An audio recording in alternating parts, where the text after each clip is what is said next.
ओम शांति। आदि रत्न इस पुस्तक में आज हम पढ़ेंगे हर समय बाबा सम्मुख।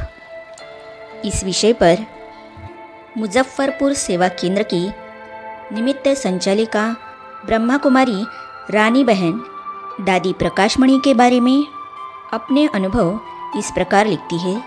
चलिए आज हम इसे पढ़ते हैं।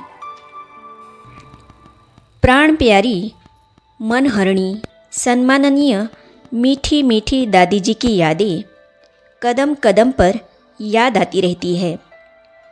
दादी ने सभी के दिलों पर राज्य किया।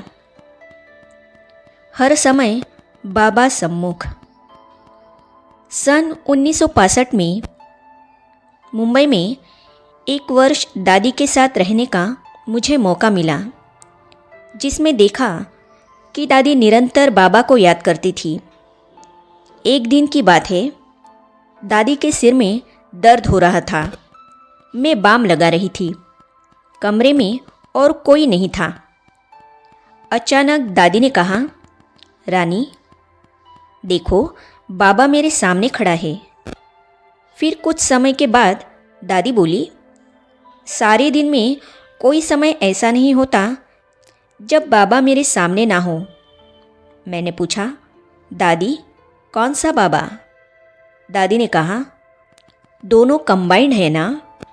दादी के यह अनुभव के बोल ऐसे मेरे अंदर समा गए कि मैं भी बाबा को हर समय सम्मुख अनुभव करने लगी, याद करने लगी। दिलों को जानने वाली। एक बार की बात है, मुजफ्फरपुर में मकान बन रहा था। मैं अचानक ही मधुबन आ गई। सोचा था बाबा के कमरे में बैठ बाबा को याद करके आऊँगी तो मकान सभी के सहयोग से सहज ही बन जाएगा। एक दिन नाश्ते के बाद मैं पांडव भवन में हिस्ट्री हॉल के बाहर बैठ गई। दादी पार्टियों से मिलती रही। जब भी बाहर आती थी मुझे देखती थी। अचानक दादी ने मुझे बुलाया, अपने कमरे में ले गई और बोली, रानी मैं जितनी बार बाहर आई तुमको बैठे देखा। मैंने कहा, दादी मैं अकेली आई हूँ, इसीलिए यहाँ बैठी हूँ। दादी ने कहा, नहीं नहीं, तुम्हारे पास मकान बन रहा है ना, तुम्हें चिंता हो गई है। मैंने कहा, नहीं दादी। दादी ने कहा, मैं समझ गई हूँ। अच्छा, बाबा का सहयोग तुम्हें मिलेगा, सब काम सहज पूरा होगा। ऐसे सिर पर हाथ फेरते दादी वरदानों से भरपूर करती गई और कहा, तुमने हिम्मत रखी है ना, तभी तो यह सेवा स्थान बन रहा है। ऐसे दिलों को जानने वाली थी दिलाराम मीठी दादी। शांत रहो और आगे बढ़ो। एक बार मैंने दादी से पूछा कि सहन शक्ति कैसे आए।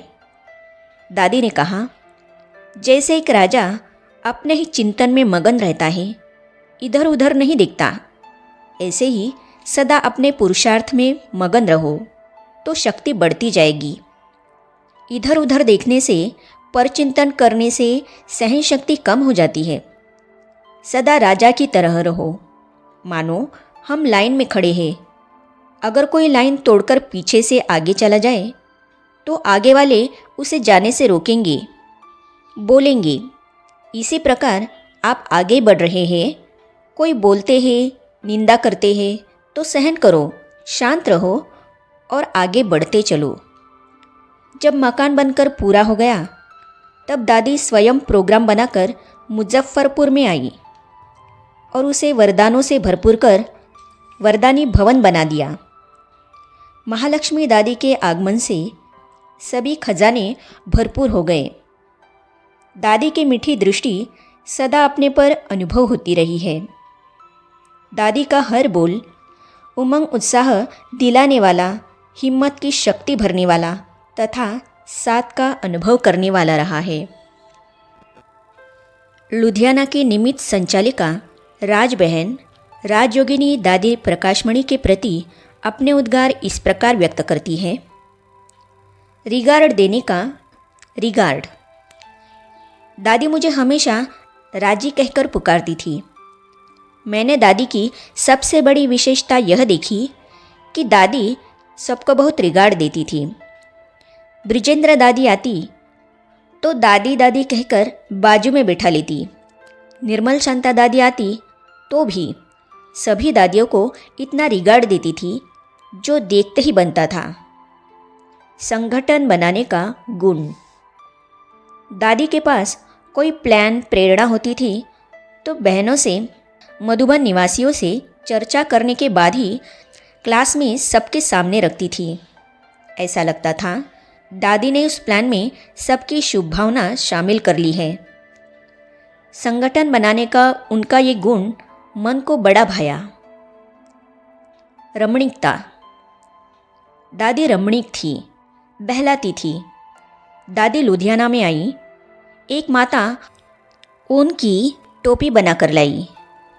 एक बहन चांदी की सीटी लाई। दादी ने टोपी सिर पर रखी और सीटी हाथ में लेकर बजाने लगी। इस प्रकार सबको खूब बहलाया। हल्का रहना और करना। एक बार मेरा ऑपरेशन हुआ था। मैं मीटिंग में नहीं आ सकी थी।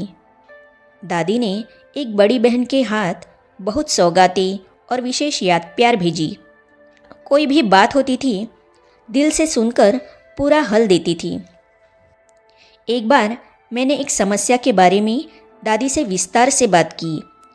फिर दादी ने 2 दिन बाद मुझे कहा, मैंने सारी पूछताछ की है, तुम इस बात को भूल जाओ। जैसे ही उन्होंने कहा, मैं उनके स्नेह में सब कुछ भूल गई। इस प्रकार वे खुद भी हल्की रहती थी, हमें भी हल्का रखती थी। जिस दिन दादी अव्यक्त हुई उस दिन दादी के कमरे में योग का प्रोग्राम मिला। जैसे ही मैं कमरे में गई एकदम अशरीरी हो गई। इतने हल्केपन का मैंने पहली बार अनुभव किया था। आगे हम पढ़ेंगे दिव्य गुणों की खान। इस विषय पर कटक सेवा केंद्र की निमित्त संचालिका ब्रह्मा कुमारी कमलेश बहन दादी जी के साथ के अनुभव इस प्रकार व्यक्त करती हैं। तो इसे हम पढ़ेंगे अगली कड़ी में। तो ये जानने और पढ़ने के लिए इस चैनल को सब्सक्राइब करने के साथ ही साइड में जो बेल आइकॉन है उसे भी क्लिक कीजिए ताकि आने वाली सभी वीडियो और अब तक की सारी वीडियो आप तक पहुंचती रहेगी। ओम शांति।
बे